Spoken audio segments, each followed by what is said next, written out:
Hello, Charlie TTG here. Welcome back to my channel. We just had one of the largest events of the year in the expanded format.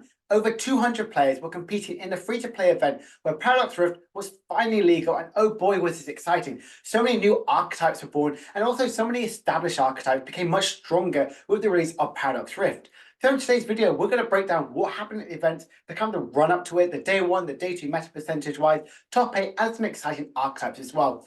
And we'll specifically talk about where we think expanded format is actually going to be going. Could we see a return? I know you guys love it when I cover it on the channel, but also 200 players competed in a free-to-play event. Could we see the return of the expanded format to official tournament play? So going into the event, people were kind of like thinking about taking in Toe Scroll. Toe Scroll is very, very powerful because it helped you against Control and Reg Draco.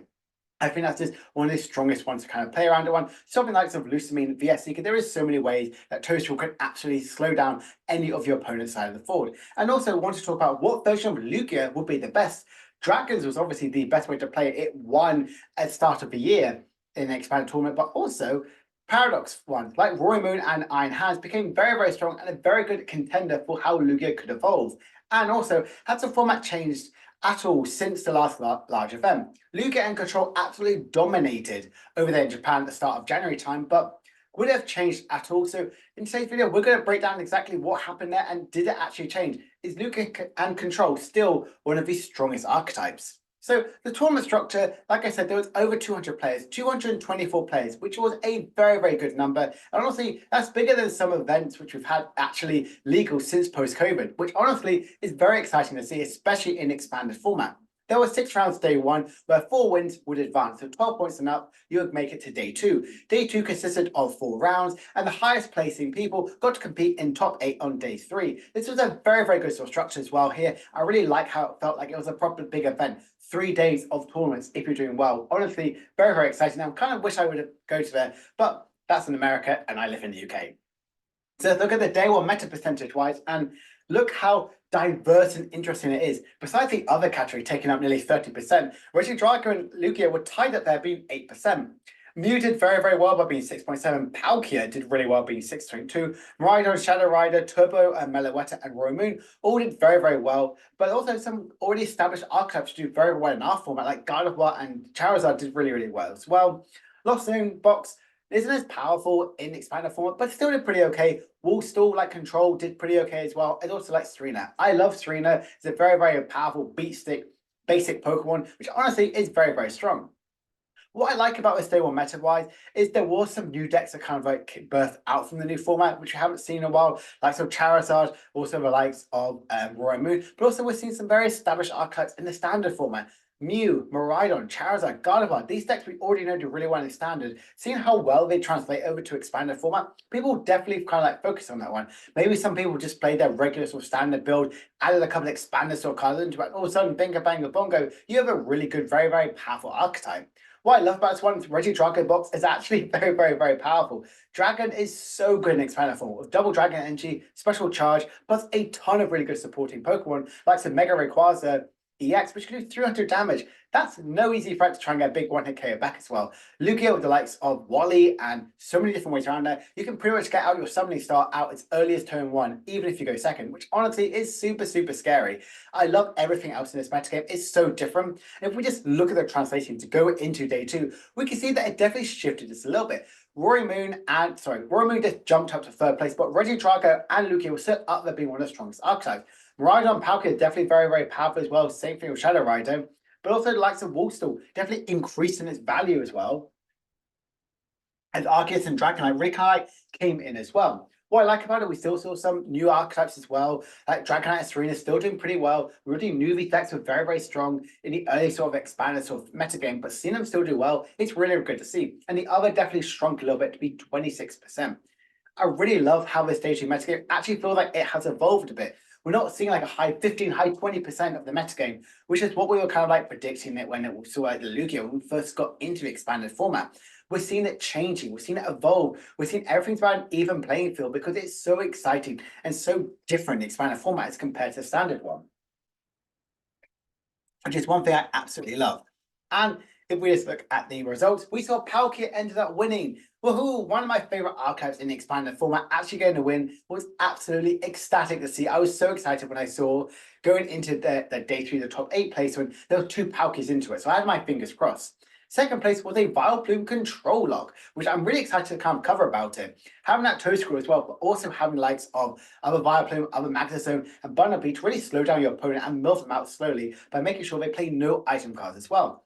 Rest of the top 4 was a Lugia and a Reg Draco box. No surprise there, they were the most highest placing archetypes as well in day 1 and day 2, so of course they would do very, very well.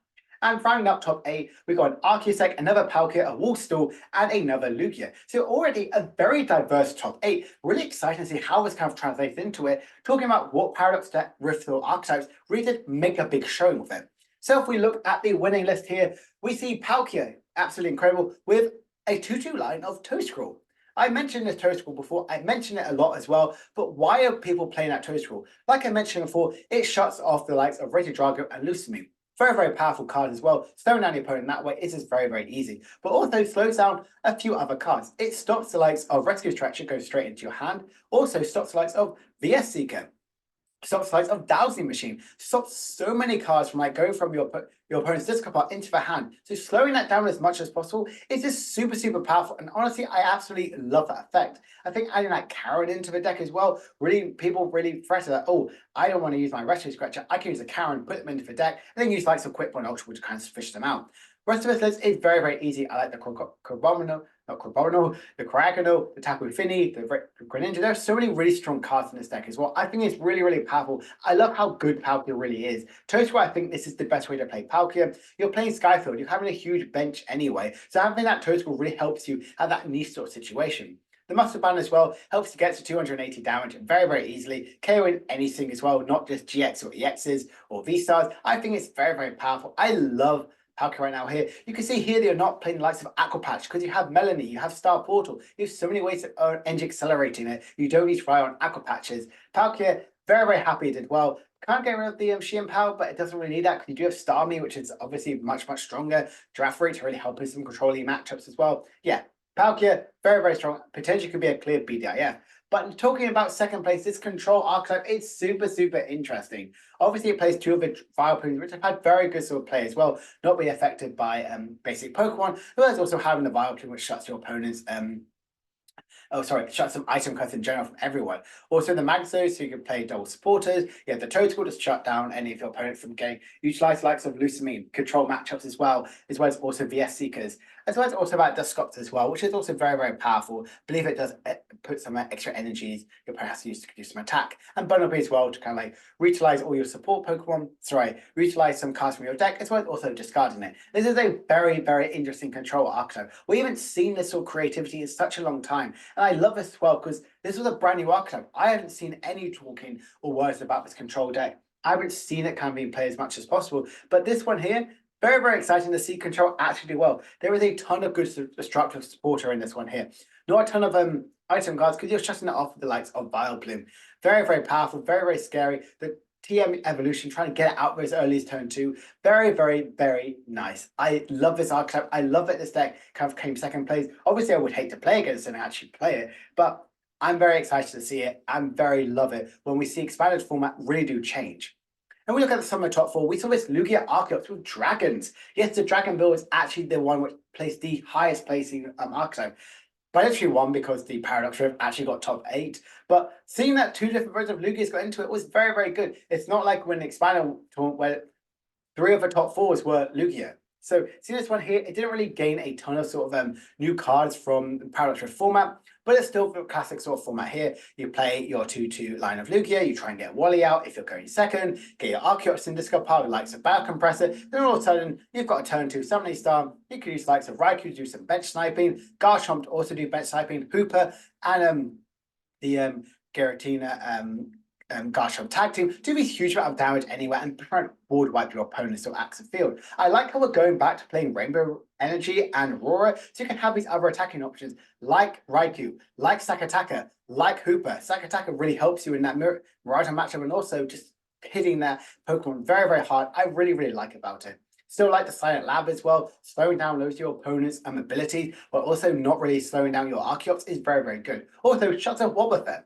So yeah, I really like how the creativity of this Lugia is played. It's not the generic like Lugia Dragon, which we've seen is so long. It's a little bit different. It has other spicy text in this one, like Raichu, which I absolutely love. And finishing off with Reg Draco box. Yes, this is the deck here, which I think is very, very, very powerful. It shuts down, like this is one thing where Toe School really does shut it down. I love it this one because you have so many other really strong sort of attacking options. The Archus to take additional turn, Mega requires the EX to do a huge amount of damage, Noivern to slow, both of them to slow down your opponent, and Maridon to pretty much go through anything. So yeah, I really like this archetype. I think it's very, very strong as well. I like how it's also got Professor Churro scenario, so you can pick up one of your Pokemon in the active space and then go into another attacking option. I think this is a very, very strong deck. Reg Draco, for me personally, I don't see the appeal for this one, but an archetype to do so well in expanded format and do so badly in the standard format, it's really nice to see here. That's why I like the expanded format. That's why we have such a large card pool for this really fun creativity to really kind of get birthed out of it. And if we look at the rest of the top 8, we got this one here, which is the Lugia Archeops one, the one with the Paradox Pokemon, having the Roaring Moon. So having that also, having Roaring Moon, it's just super, super powerful. Having the Aurora engine as well, it's pretty, really powerful. Try and get that attack out. You can get it out turn 1. Calamity Storm or Frenzy Gouging. Doesn't play the Protective Cube, which I could have liked, but honestly, there's also like no space, so that kind of does also make sense. The Iron Hands as well. Get additional prize cards on opposing Lugias, which they will be there. You get 2 turns that way as well. And then Naganadel, Guzzlord to try and get additional prize as well. And Majora to kind of like make sure your Pokemon isn't affected by anything.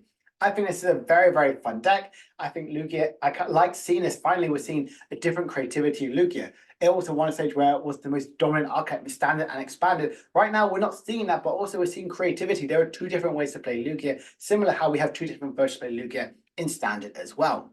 Looking at its other version of Palkia, it's a little bit more different. Having a Lumineon, having a Pseudo Wooded really helping the mirror matching. So now anything that does have that Skyfield out in the active spot is very, very strong as well. Captivating Pokepop to try and like get any of your opponent's Pokemon from their hand. And the rest of the thing as well is very, very strong as well. Toedscroll again in this deck because it is the best way to play Palkia. It's one of the best support Pokemon, especially to play in this deck.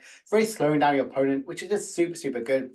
I really, really love Toedscroll. And one thing about this metagame, about 50% of the archetypes played Toedscroll. So if I was telling you something to like pick up some Toedscrolls if you want to get expanded, well, now's your time. And looking at some other decks as well, we can see likes of Wallstall here, which again is a bit different to how we've seen most forms as well. Playing the Wobbuffet and block Snorlax really slow down your opponent, whether it be from abilities and also Snorlax to make sure your opponent isn't like retreating anywhere, and a ton of support are really disrupting your opponent. Make sure they either deck themselves out, have no energies around the field, or importantly, just get some cards and reutilize any supporter wants it. This is where Toedscroll absolutely comes into shine by slowing down the likes of those Lucamines as a battle and those VS Seekers. So very, very good card to kind of like get rid of completely. I really like this deck. I think it's interesting we're seeing Wallstall actually still perform well, but I think especially with control, could be a little bit more stronger right now. There are 2 different ways to play it. There's got Wallstall and that more controlling archetypes, but as we know in Expanded, they are just very, very strong, very, very powerful archetypes. And finally, looking at this Archeops. So Archeops, Arceus deck. Again, playing that Toedscroll, but a ton of interesting other supporting cards. Of it, we have the likes of Galarian, Moltres, and V, which I think is a decent inclusion, this one here. Hitting any Pokemon will have Darkness weakness to it. Maybe they're worried about some Mew EXs.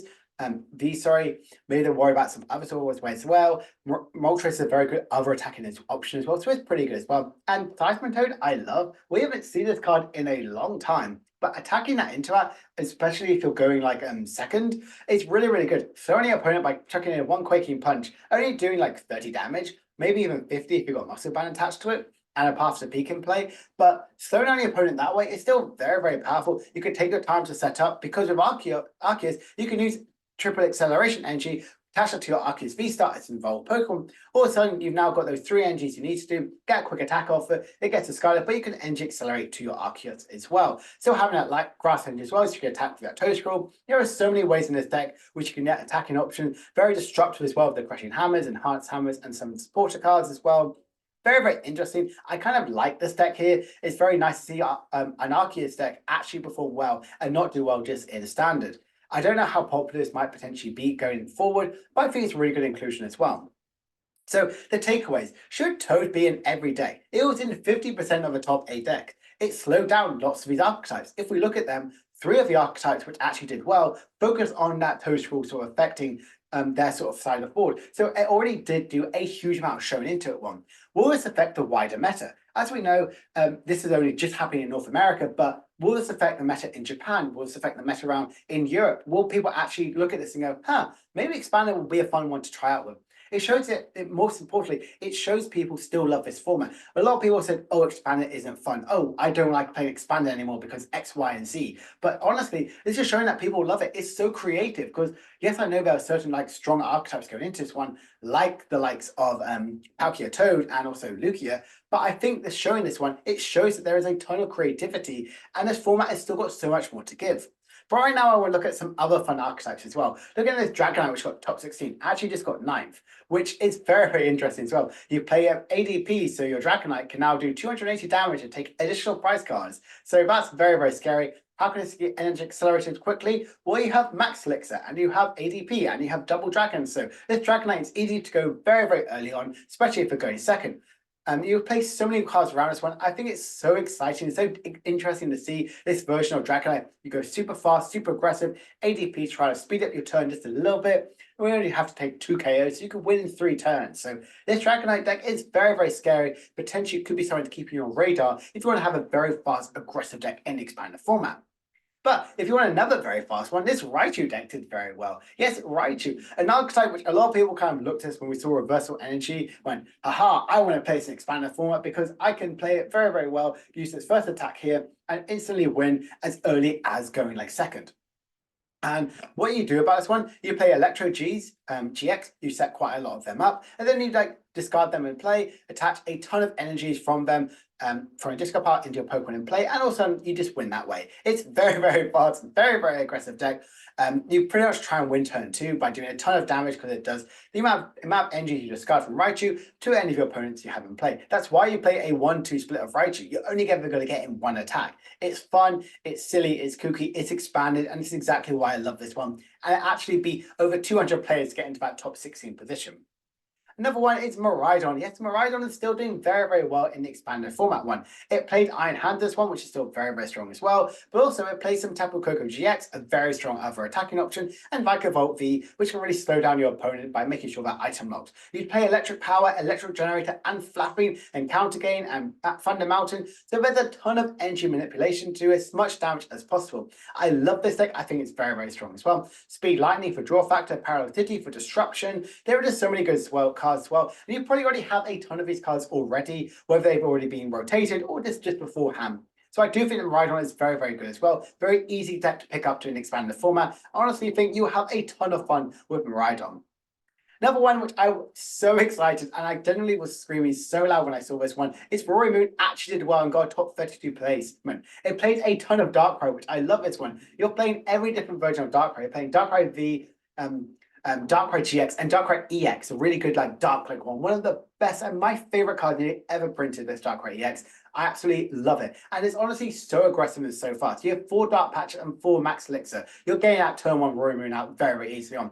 You have Protective Cubes, so you take no damage. So Roy Moon is absolutely healed completely. You play that Hypnotoxic Laser to that additional 10 more damage. Yes, I know you could play plus power, but Hypnotoxic Laser, you get some style points because if they stay, they could potentially get asleep and you save a little turn as well. I love this deck here. I already want to build this Roy Moon. I want to play Expanded and have this Roy Moon now because it's so fast, so aggressive. Darkness is my favorite Pokemon type in the TCG. It always has been, always will be. And this deck here just makes me so excited that I actually just want to build it and play Expanded. So yeah, Expanded, this one is pretty much solidified my absolute love for that format.